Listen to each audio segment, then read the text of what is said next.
Welcome. Tonight we will have a convening where we'd like to come together as educators and um, and discuss problems of practice. Uh, Tonight will be a really extraordinary conversation. And at LIFTS, we like to acknowledge the traditional custodians of the land that we're on. Today, we're on the Massachusetts, Wampanoag, Nauset, Narragansett, and Nipmuc nations. And we'd like to recognize the traumas caused by colonization and oppression, both past and present. And we commit to the work of restoration, as well as we pay respect to those among us this evening from our Native communities. If tonight excites you, if you'd like to join these conversations, we have our course, The Impact of Trauma on Learning, Racism, Equity, and Trauma. Please sign up at our networking hub, our LIFTS hub, and ask to be added to our newsletter. If you would like to have access to closed caption, please press Show Captions button at the bottom of your screen. So to introduce us to this evening, I would like to welcome Dr. Sal Terasi, the director of the Leslie Institute for Trauma Sensitivity, to come to the stage. Good evening, and thank you for taking the time to be with us today. Our work at LIFTS centers around helping educators create and sustain trauma-sensitive environments which are grounded in the best and most current knowledge available. An ever-growing body of research has deepened our understanding of the nature of traumatic stress. For example, we now realize that trauma has institutional and systemic dynamics that are every bit as deleterious as interpersonal ones. We recognize the harm of historical trauma and the pernicious nature of its intergenerational effects. We have evidence of trauma's disproportional impact on people who have been marginalized or disenfranchised because of race, ethnicity, gender, religion, immigration status, sexual identity, and the intersectionality of those categorizations.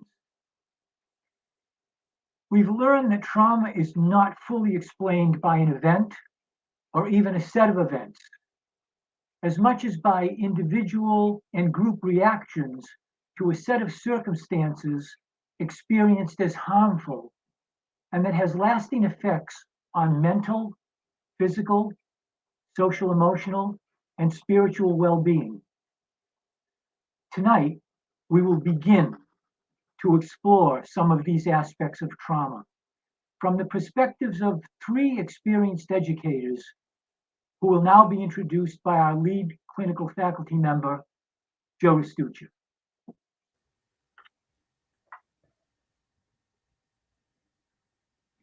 Good evening.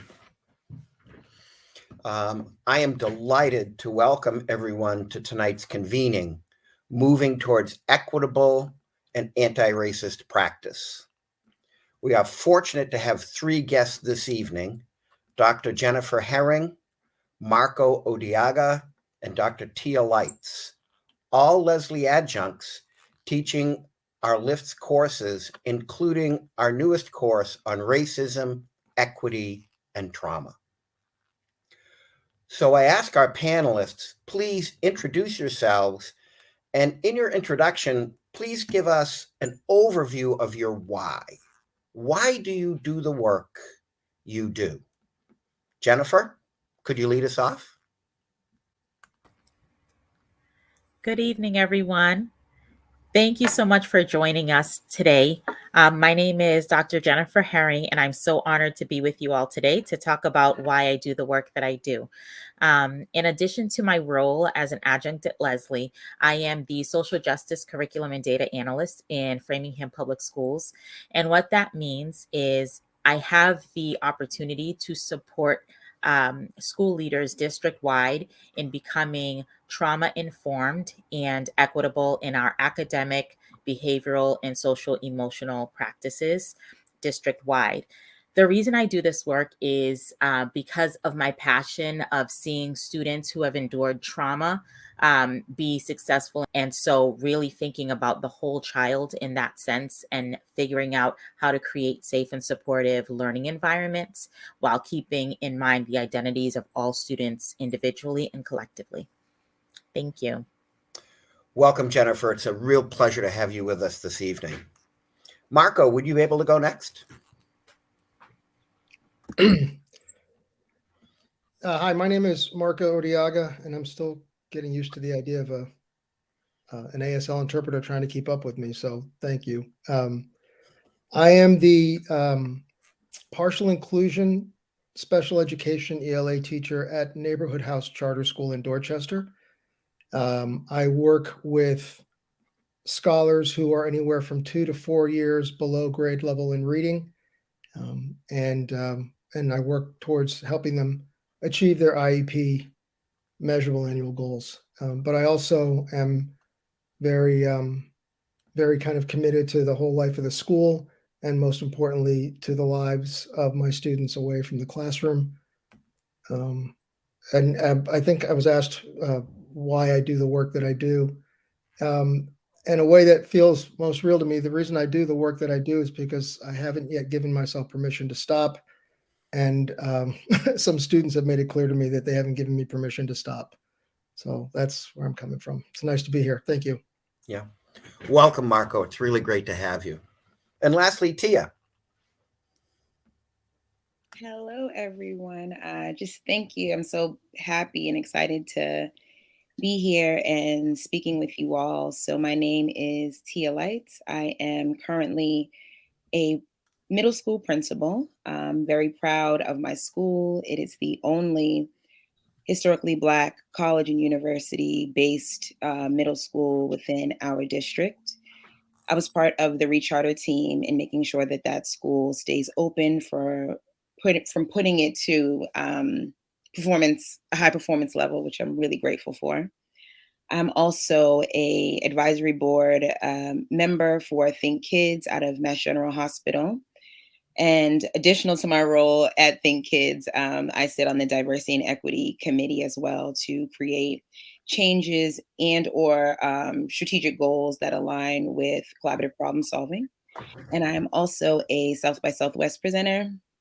My passion, which goes into my why and why I get on those large platforms, is number one, to change the narrative for Black and Brown students and to dismantle the school to prison pipeline. So I think the reason behind my why is because I was one of the Black students that maybe didn't have my dreams pushed, or when I said I wanted to become a doctor one day and people didn't believe me and or give me the tools to help me to be successful because I came from a low income home and or a project development.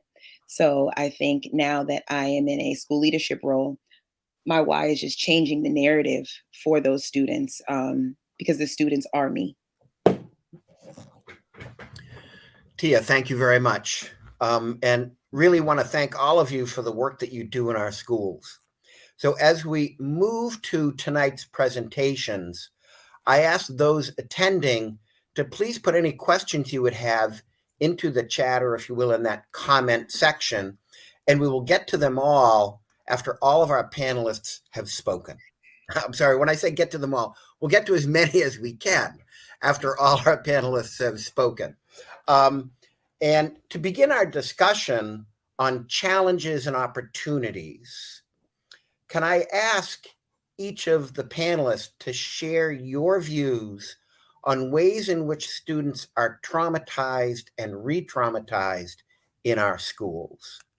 And I think we're going to start with Marco.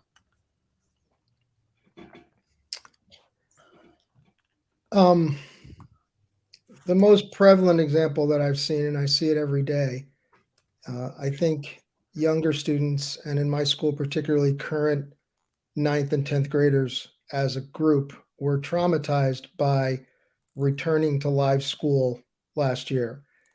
Because what I came to realize, and a lot of them confirmed, is that as 8th and 7th graders, they spent the entire year at home, ostensibly at school, ostensibly at class, but basically on their phones and their computers, telling the whole world that they were whoever they wanted to be. And then they came back to school and they had to prove it. And I watched an entire class, 2 classes, spend most of last year kind of at each other constantly. It was just an incredibly heightened state of emotional vulnerability and anger and confusion that is still kind of burdening the current 9th graders. So it's a little strange because it seems to have all of the attributes of trauma, but it's something that came from someplace that most of us really haven't experienced before. I never lived through a pandemic, and I didn't grow up with social media, so it's kind of this new form of trauma that visits kids every day. I still have kids who tell me that they need to come to school every day in war mode, and so that's the thing I see every day. That's what kind of made me want to do this work with lifts. So as you describe it, Marco, you're describing students who, and I love your term, uncharted territory. They're coming in, and as a result of the pandemic and things that have gone on in the pandemic and their own, preparedness to come back to school, that it is war zone mentality as they come into the building. Yeah. I mean, because developmentally, those years that they missed at home were years when they should have been at school with adults, with peers, kind of test driving all these new aspects of identity and confidence. And they didn't have that. And it's really derailed them. And how does that present? Could you talk a little more about that? Yeah, it presents as rage. It presents as heightened anxiety. It presents as kind of like this constant deferment to violent language. Just yesterday, one of my students in a class of 5 joined 2 other girls and came to my other student's math classroom and basically tried to bring her outside to beat her up because someone had said something on a chat room. So it presents as everything that young people don't want to be seen as, or stereotyped as. They're amped up constantly. Hypervigilant, overreactive, just at that heightened level of reactivity. Thank you, Marco. Tia, what are your thoughts? So through my lens and what I see day to day, I think that students are traumatized and re-traumatized each day by us not acknowledging that their trauma exists and prioritizing things other than experiences that they may have had, as to what Marco spoke about, different things that may have happened. And sometimes those things go unacknowledged for the greater good of everyone else. So I'll give the example. Educators want to educate. They want to reach their scores. They want to reach their performance levels.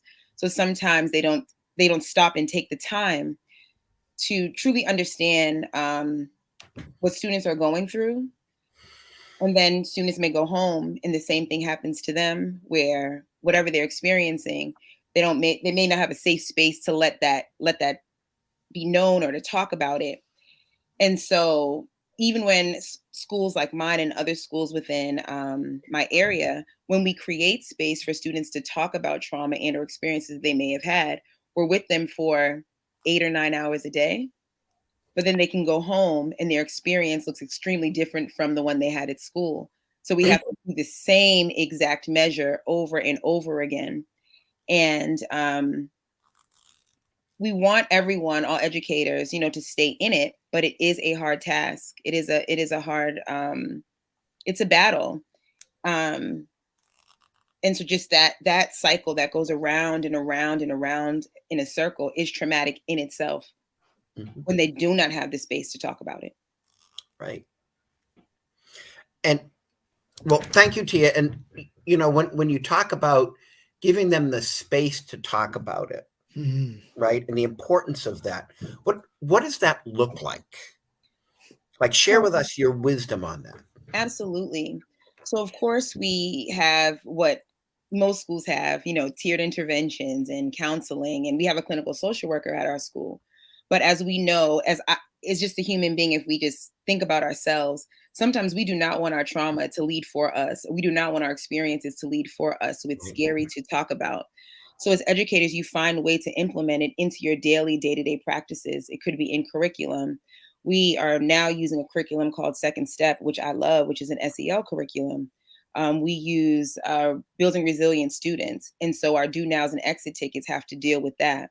And it's able to give us insight on, where the student is at in terms of their emotional state, their internal well-being, how they feel about school, about life, about friends, about relationships. How do they feel about those things? How do they feel about us? And when they're given a chance to do it where it's not a public display or shameful or harmful, and where everyone is doing it, and it's not just, we're picking and choosing, okay, this student said a swear, they're probably traumatized. It's like, no, maybe they're having a bad day. But then the quiet student with all A's, we don't know what they're going through because they are meek and they are mild and they're not, putting up a fuss.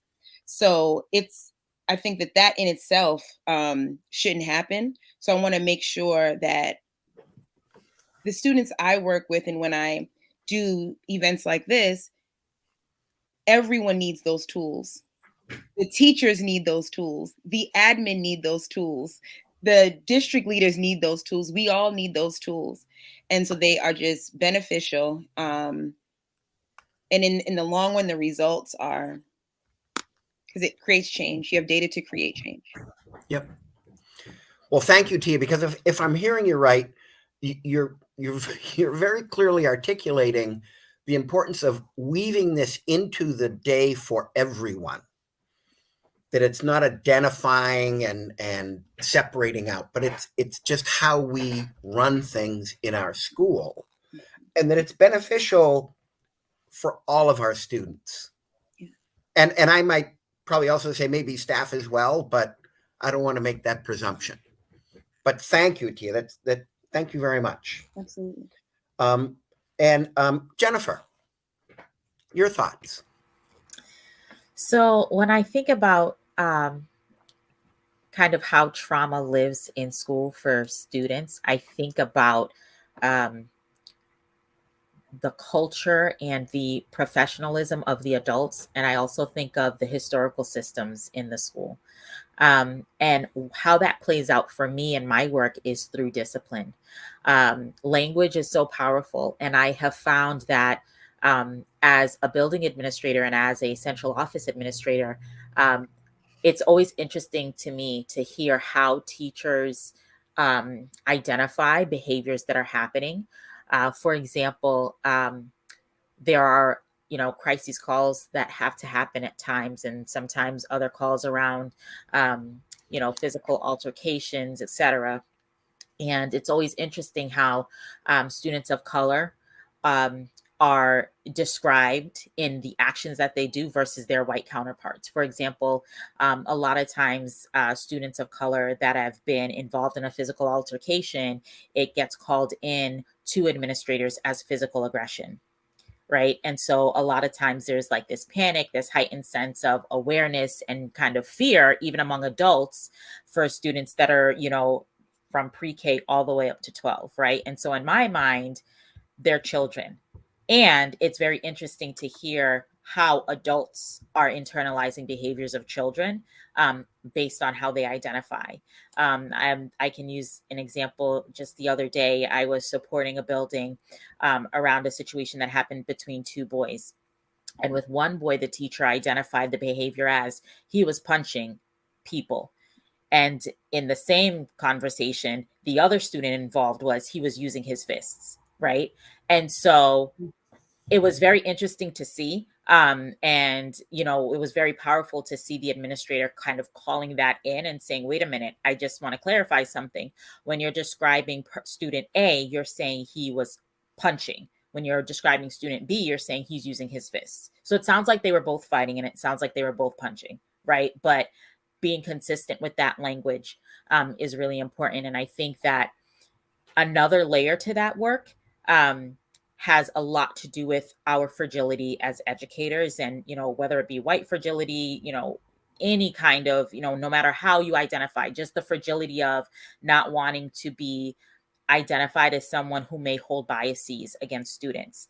And so the reason it impacts students and their re-traumatization is if a student of color is in a building where teachers and even school leaders are unable to identify their biases between behaviors done by Black students versus by white students, it's now taking years to dismantle that gap in language identification.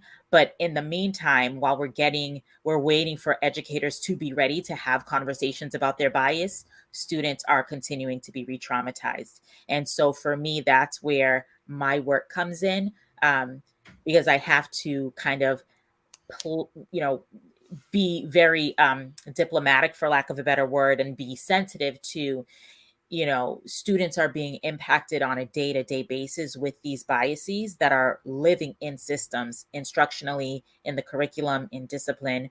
And I have to build relationship with people across disciplines in the building to get them to buy into the work of dismantling their bias against students that may not look like them, and where we are a district where the majority of students do not identify as white or not monolingual, right? Versus teachers and school administrators that the majority of those individuals do identify as white and are monolingual, and or are white presenting, but not white, which is an additional layer to the work and to that fragility piece, right? So for me, it really lives in what the adults believe education is about and how the culture impacts students. So Jennifer, when you talk, I'm struck by that. You know, I never really thought about how that bias shows up in language in the detail that you describe. Mm-hmm. And it all makes sense, but that seems like a tall mountain to climb. And you know, what are some of the ways in which you begin to, as you say, you know, develop those relationships and help create that awareness and begin to pull that together? Yeah. Can you So share some of that with us? Because yeah, that to me is a lot of the magic sauce, I would think. yeah. I think it's a very it's a very I have to be very strategic. So Yes. I try to lead with, you know, of course, commonalities around wanting students to learn, wanting students to grow. I think something that I guess is kind of an advantage is, unfortunately, because of the pandemic, everyone has experienced some level of trauma. And so because of that, I'm able to use that experience that we all have in common and kind of draw folks into the trauma aspect of the conversation. And so I just continue, I'm like, yeah, you know, I'm a trauma specialist. Yeah, but I do the, yeah, I'm an adjunct. And I, Right. you know, we build that relationship until when it comes time to talk about how the perceived messages behind our language impact students, I've already built that backdrop with teachers to Got be you. able to enter into the conversation and say, hey, can I share something with you? Can I give you some feedback? When you said X to the student, I noticed her body language kind of shifted. Did you notice Mhm. that? Right? And I was like, oh no. Well, do you notice how she was really upbeat and really happy and excited? And by the end of the conversation, she kind of held her head down. She wasn't able to make eye contact. Um, and so being able to use concrete data to help draw people in rather than saying, you know, that was ignorant, that was racist, because of course, what does that solve, right? But when you Right. start to build that relationship and give like actual data, like body language, did you notice, you know, Hmm. then once we start to say, yeah, I did notice that. What was that about? She must have been having a rough day. And we say, oh, could it? I noticed that when you said this, that's the moment when the body language started to change. Shifted. Mhm. And it's not always well received, but it at least is a step in the right direction to be able to, Mhm. and it feels good to even be able to name that and put that in the atmosphere, so that we start to shift how we're using language to re-traumatize students, whether intentionally or unintentionally. Right. Thank you. Thank you all. Just such great examples and information. And I think we're at a point now where maybe we should take a pause and take a look at some questions from our participants. So I'm not sure who's looking at those questions. Are there any questions out there? I'm going to ask Patricia or...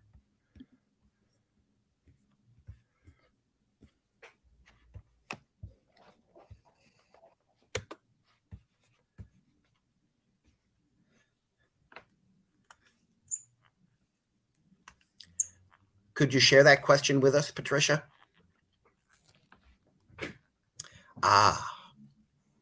So we talked some about the challenges, and you all have been very articulate, and in some ways have already started to talk about, but it would be really wonderful to hear your sense of where are there opportunities?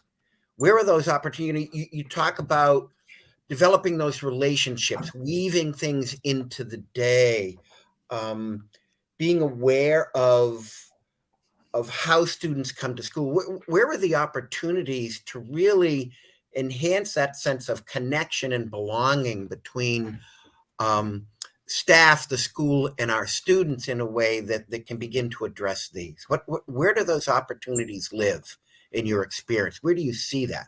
Where is there richness there? And feel free, anyone, to jump in. We talked about this a little bit last night, and I still kind of have the same answer I did then because I've been thinking about it. Honestly, for me, and what I try and get teachers I work with to always think about is best place to find opportunities is in the mirror. Everything that our most troubled or traumatized or even anxious students, it's all about what they see in us. It's all about what they see us doing. It's all about our facial reactions. It's all about when we choose to pause and when we don't. It's all about when we know how to prioritize language or how to prioritize what might be behind the language.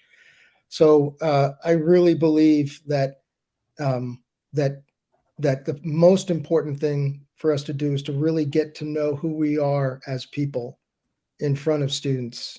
Bell Hooks wrote in Teaching to Transgress that unless teachers are really committed to a genuine process of self-actualization, they can't provide a liberatory experience or education to their students. So in the past, I've taught courses on SEL for teachers, and even in the LIFS 5 course that I'm teaching right now, I said to the participants on day one, I don't ever want to hear you say anything about we as teachers. We as teachers should this. We as teachers should that. I don't want to hear that.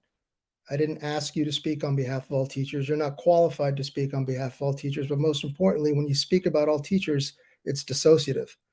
And what you really, really need to do is just keep thinking about every possible thing you say and do and the opportunity for connection that might be there.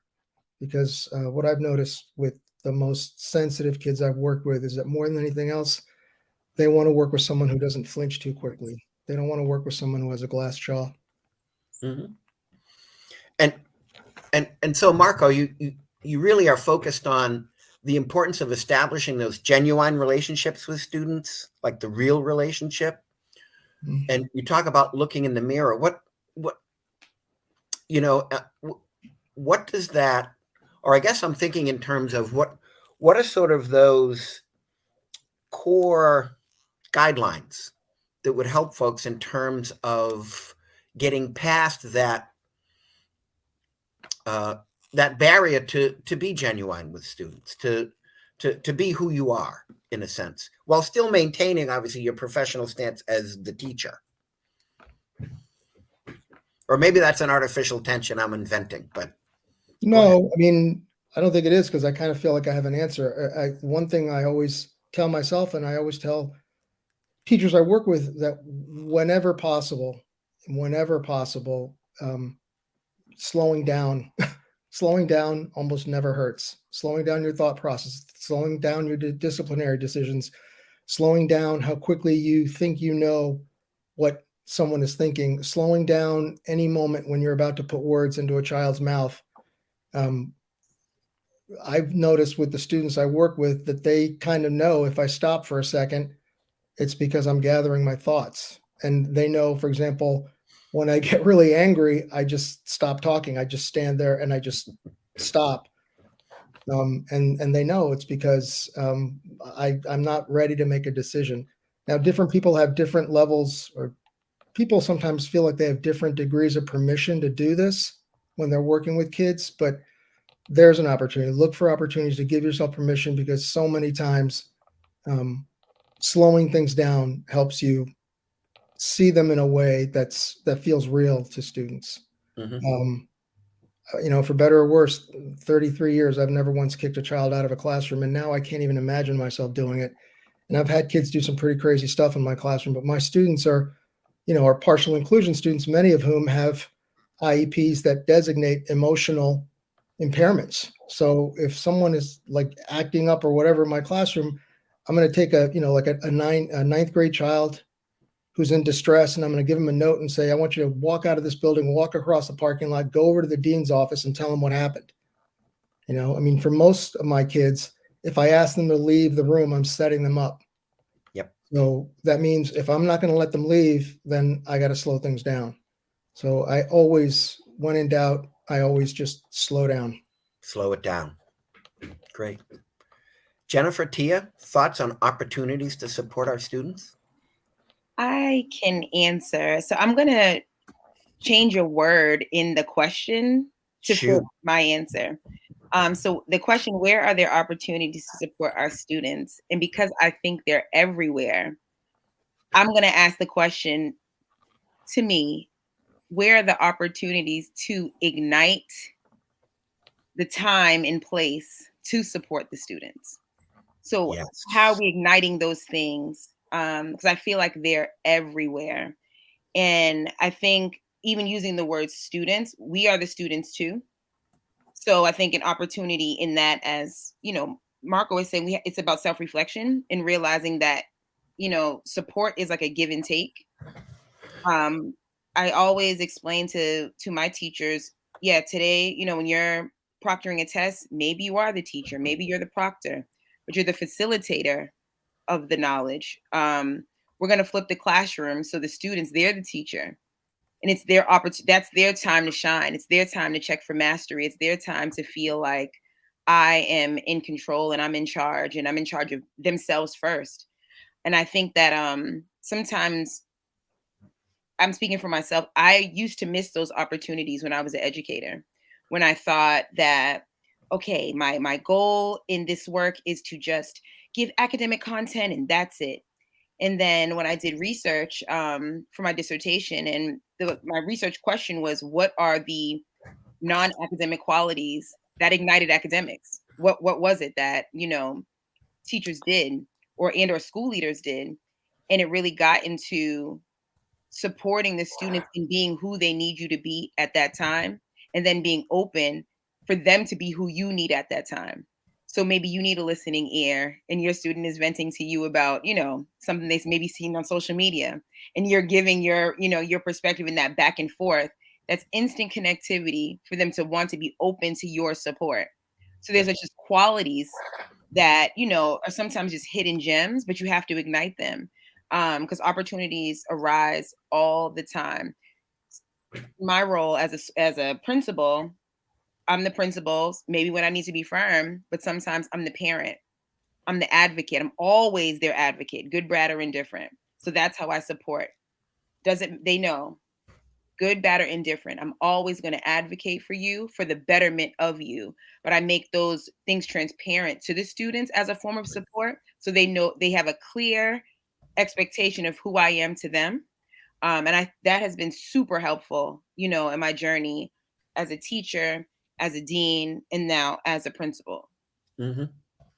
And so it Thank you. That's really helpful, because you talk about listening and understanding where students are and being flexible to meet the need that exists at that point in time, right?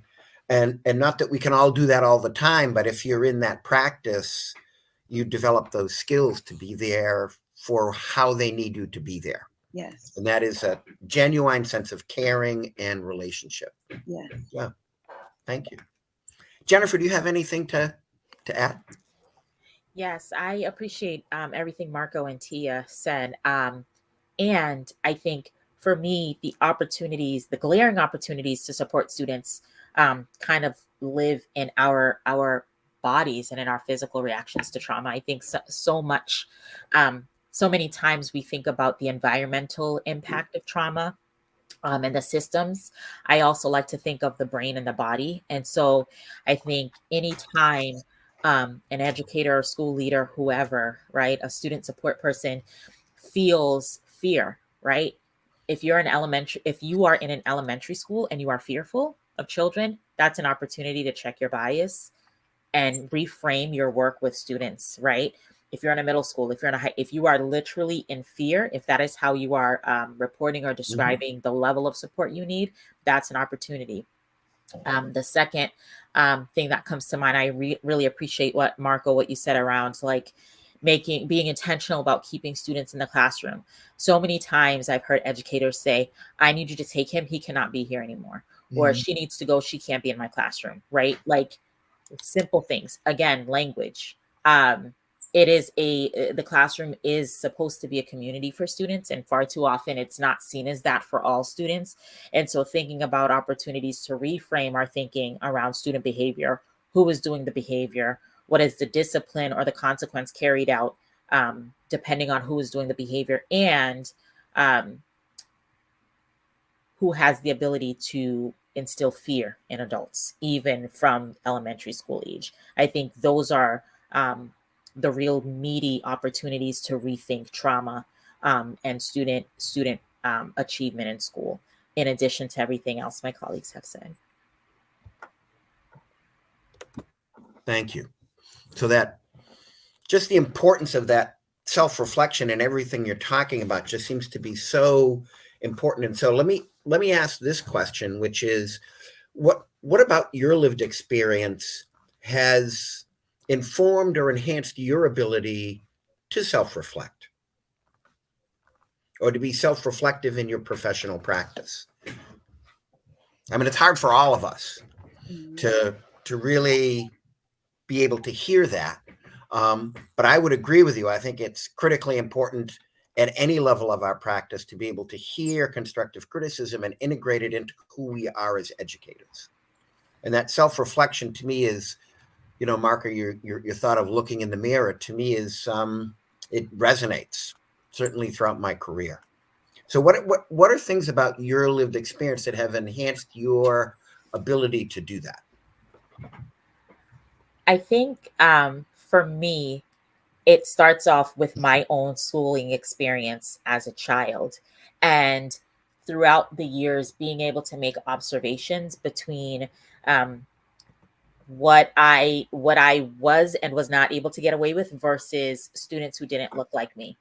And really using that experience to fuel my passion in my scholarship and my professional career, and thinking about ways to allow all students to be curious, to be authentically themselves, and to push the rigor, and understanding what rigor is for students individually and as a whole class community.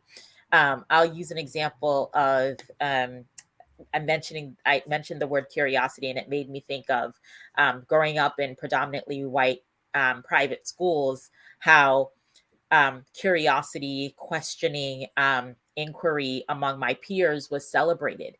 Whereas when I was too vocal, I could tell there was a shift in the room. And so it's really important to me to, if we're going to reframe a student that is a chatterbox as somebody who is social and, building their self advocacy skills, I'm going to use that language no matter who is exhibiting those behaviors, right?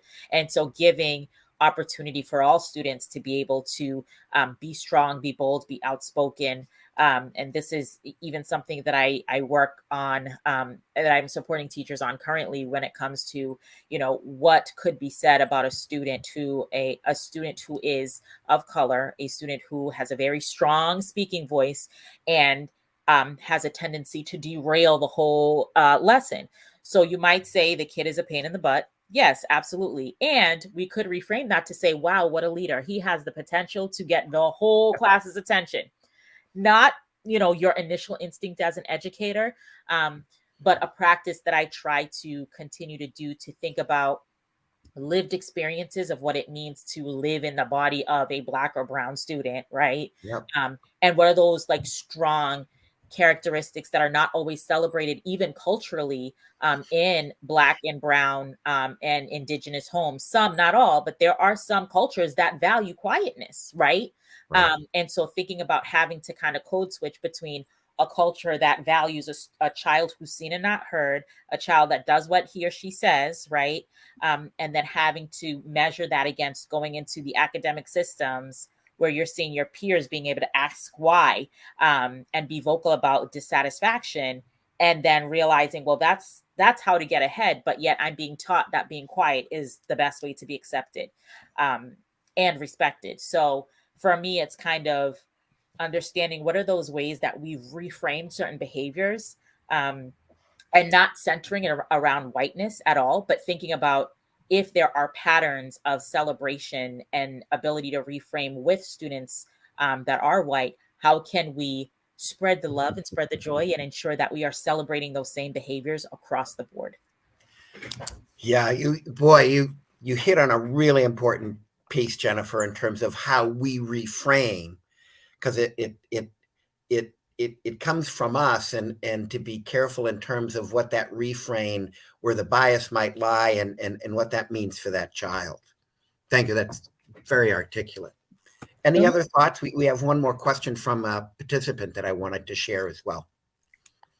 I see some good questions. I'm reading these questions. I'm like, oh my goodness, these questions on here are great. Yeah. I'll just speak quickly to being reflective in my own experience. I think that my trauma has come from, in thinking about myself, imposter syndrome, and me feeling like in order for me to have a quality education, or in order for me to be here because of an impoverished background at that time, I have to be better and I have to do all of these things. And I'm driving myself nuts as a child. And even when, for my undergraduate experience, I was submersed in a space where the people did look like me, I still had that mindset because nobody was reflective of me, of what that was for me. So I still had the mentality, you have to go harder, you have to be better. I'm working myself in a tizzy, to where I always make fun. Like I did a master's program that I probably didn't need to because I wasn't passionate about it. In my head, I thought that you are a woman, you have to go to big business, you have to compete, you have to be better, you have to get this MBA. And I'm like, yeah, that was like a waste of my time at that time. But it was a trauma-informed decision that I made for me. So, but then as I got older and I had to do some self-reflection about, this does not make me happy. And when I had to stand up for my own self to me, like in the mirror, and say, I'm not happy with this. It makes me sad every day. I'm traumatizing myself every day. So what skills do I have to like I'm reading the question, the skills I needed to cope with that no one was able to give me as a child, was space and opportunity to figure out what was wrong. And why was it okay that I was working myself into a tizzy to be better or greater, and not recognizing that that was traumatic for me. Right. When I think about it now and I look at my kids, my students, and they're, working themselves all up about things. And I'm like, okay, honey, you got to calm down and let's talk about it. Do you want a snack? I drink tea. Do you like tea? So we can go in my office and have some, and let's talk about it and write it out. Do you like to journal? No, but you like to tweet, right? Tweet that out. Those are the things that are just like natural things that we can do, that I wish somebody had showed me a long time ago. Yep. And it's sometimes people think it's such a grand gesture. Oh, you like the smell of that candle that I have on? Here, I'm gonna send you home with one. Ask your parents first if you can light it. It's like simple, small things to help someone to take a second and pause and think about things that are fulfilling to them. But there's no space and opportunity for that sometimes in education because it's so fast, it's so quick. You have to skill and drill. It has to be like this. And it actually doesn't. It doesn't. Private schools across our nation, they do Socratic seminar. It's slow. It's slow. They take their time to think and process and relax and articulate their feelings and thoughts. And if we learn a skill like that or teach students to do that style, we will probably see a big shift and a huge change in a lot of things that are going on in education right now. So again, that resonates with what Marco said about slow it down, take the time, but that self-reflection on how you were driving yourself. So when you see that now in your students, you feel that not just in an intellectual level, but you feel that in a gut level and can respond to that. I think that's great. And I want to, while we have time, if it's okay, Marco, I want to respond to Brian's question in the chat because I think it's an important question to put before you, and I think your wisdom would be very appreciative. That the Tyrese Nichols police video is coming out this evening, and the question is, how do we support students? And the effect this video will have on students and this incidence of police violence. So I kind of want to respond to this question by drawing a little bit from another question that was asked. Sure. By Sherry Gamage. I hope I'm pronouncing it correctly. Her question was, how do we help teachers who are traumatized and consumers of social media put aside that which they see and hear in media, such as this video that's about to come out? I mean, I think it's really, really important, first and foremost, before we think about how we might want to support students who are affected by this video, to really take some time and tweeze out first, how are we affected by this video? Yeah. I think it's something that teachers and parents do. And I remember when Anna Freud wrote Psychoanalysis for Parents and Teachers, she said that at the root of every teacher's pedagogy is a person's anxieties. And so sometimes we see something that we think must be important to our students and something that we need to kind of help them deal with, when in reality, either some of them may have already been thinking about it for a long time and might be wondering what the hell took you so long, or some of them might be dealing with other things that they've been wanting to talk about. So I think the video itself is probably going to be very controversial and very inflammatory and very troubling and all like that. But I personally would want to take a lot of time I'd want to take some time to watch it myself, to really think about what is it impacting in me. And then also, to the extent that you can tell whether or not your students are naturally attuned to it. In some cases, it will be something that they've been thinking about. In some cases, it won't. So there's like a gravitational impulse to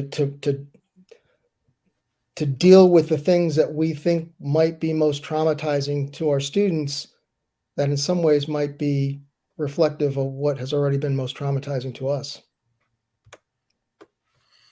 So that your sense is how to respond to that begins with being clear about the effect on us and where we stand with it.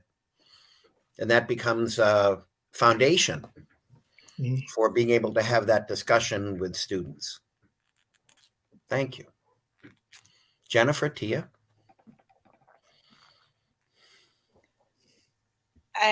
When I think about this, my students are a little older, so we are open to these conversations.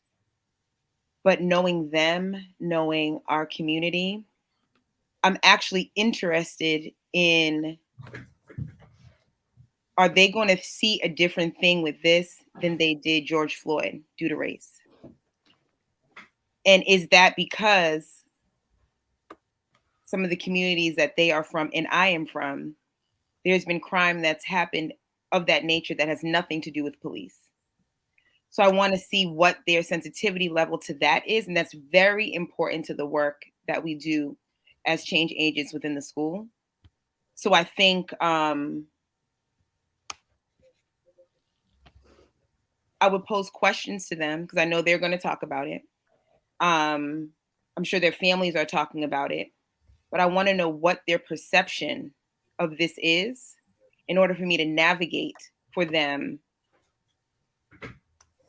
a different lens than they may see as Black students in a school community where 95% of my students identify as Black. Yep. I want to know that part. That part is very important for me because that's how I'll know how to dismantle or dissect or get supports, the right supports, Right. for the layers of trauma that come from that. And I want them to know that it's not a difference with George Floyd. It's the same. It's a crime. Right. Thank you. Brian, I see your chat. That's exactly it. And I think when we're submersed with students, because that's also how they're going to articulate themselves in mixed race company, when they can understand those facts right there. But those facts are traumatizing. And then students that are not Black, they are traumatized with the thought as well. So how are we going to have those organized conversations where we're not scared to have those conversations? That's actually how you can dismantle trauma. People are scared to talk, but you can talk in a non-punitive way. You can disagree and or agree, but setting up that space to say, I love that hard truth. That's it. Yeah. There are hard truths. And the thing I want, like you said, I want them to understand that what happened on the corner of Dorchester Avenue is the same exact thing that's being televised today. It's the same thing. Cops involved or no cops involved. It's the same exact thing. I got to say real quick, really quick, Brian, the reason I'm smiling so much is because I'm telling you, you're kind of on the verge of getting Tia really warmed up. And when Tia gets warmed up, good thing. A lot of stuff, a lot of good sauce on that. Yeah. Well, Marco, you talk about being aware of the impact it has on us.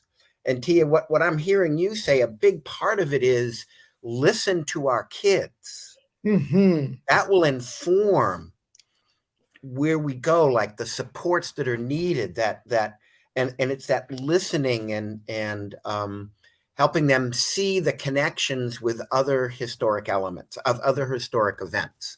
Is that a fair, I don't want to put, but I'm just trying to. That is fair. Don't throw bias on the kids about what you think they're going to think. Right. Joe, I have to, I'm so sorry, but I have to say this. I was teaching at a different charter school when Newtown, the shooting in Newtown happened. And I remember I was thinking about it, and I was kind of doing what I was talking about now, kind of thinking about where to go with it.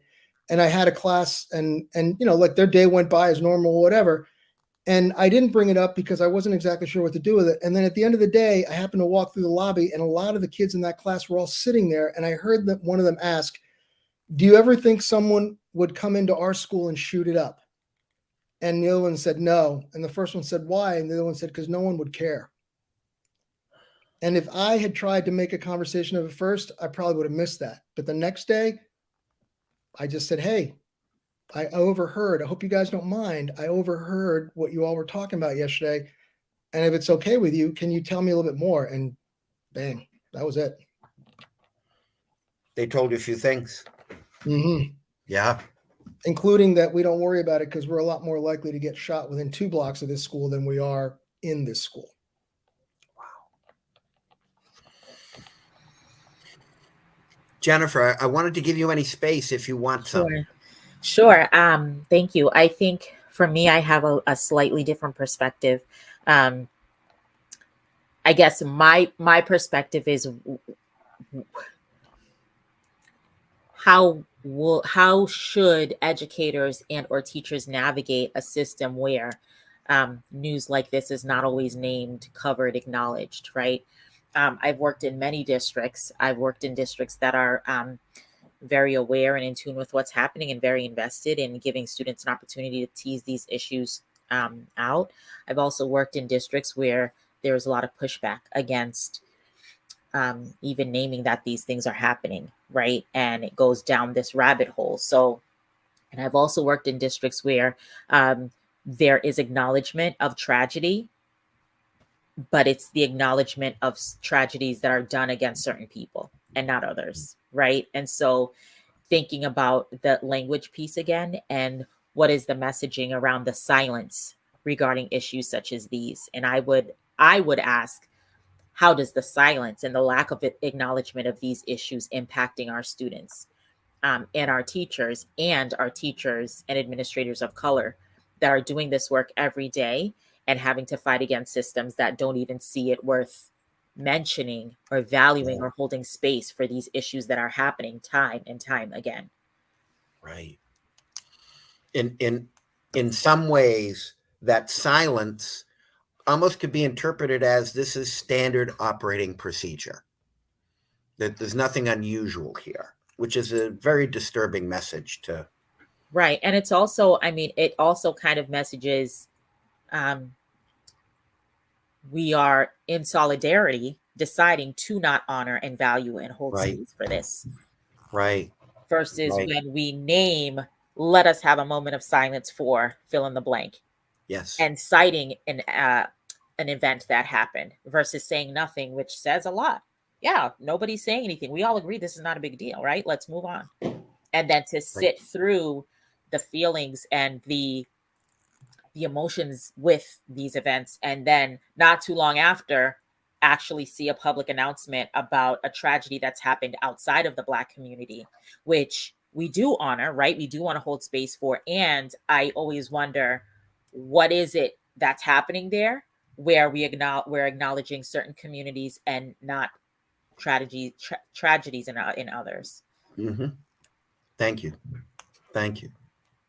Well, our time is up, and I guess I certainly want to say thank you so much to the three of you, to Dr. Herring and Marco Diaga, and to Dr. Lights. I mean, this has been a very exciting discussion to have, and I guess I would say that there's so much more to say. There's so much more to talk about, and I'm hoping that folks who share that feeling that I have would think about maybe joining our conversation through the Lifts Hub. You know, take the course on racism, equity, and trauma. Get engaged in other ways. And want to give a very special thank you again to our panelists this evening for their frank and thoughtful discussion around the questions and issues that came up. And I want to give a very special thank you to the participants who I think have really asked some very engaging questions and clearly indicate the depth of thinking that they're doing on these topics. I thank you very much for taking the time, and rest assured, if we didn't get to your question this evening, it's a question that's going to go into our thought process for the next convening that we have. Thank you very much, everyone. I wish you all a restful and relaxing evening and weekend. And thank you.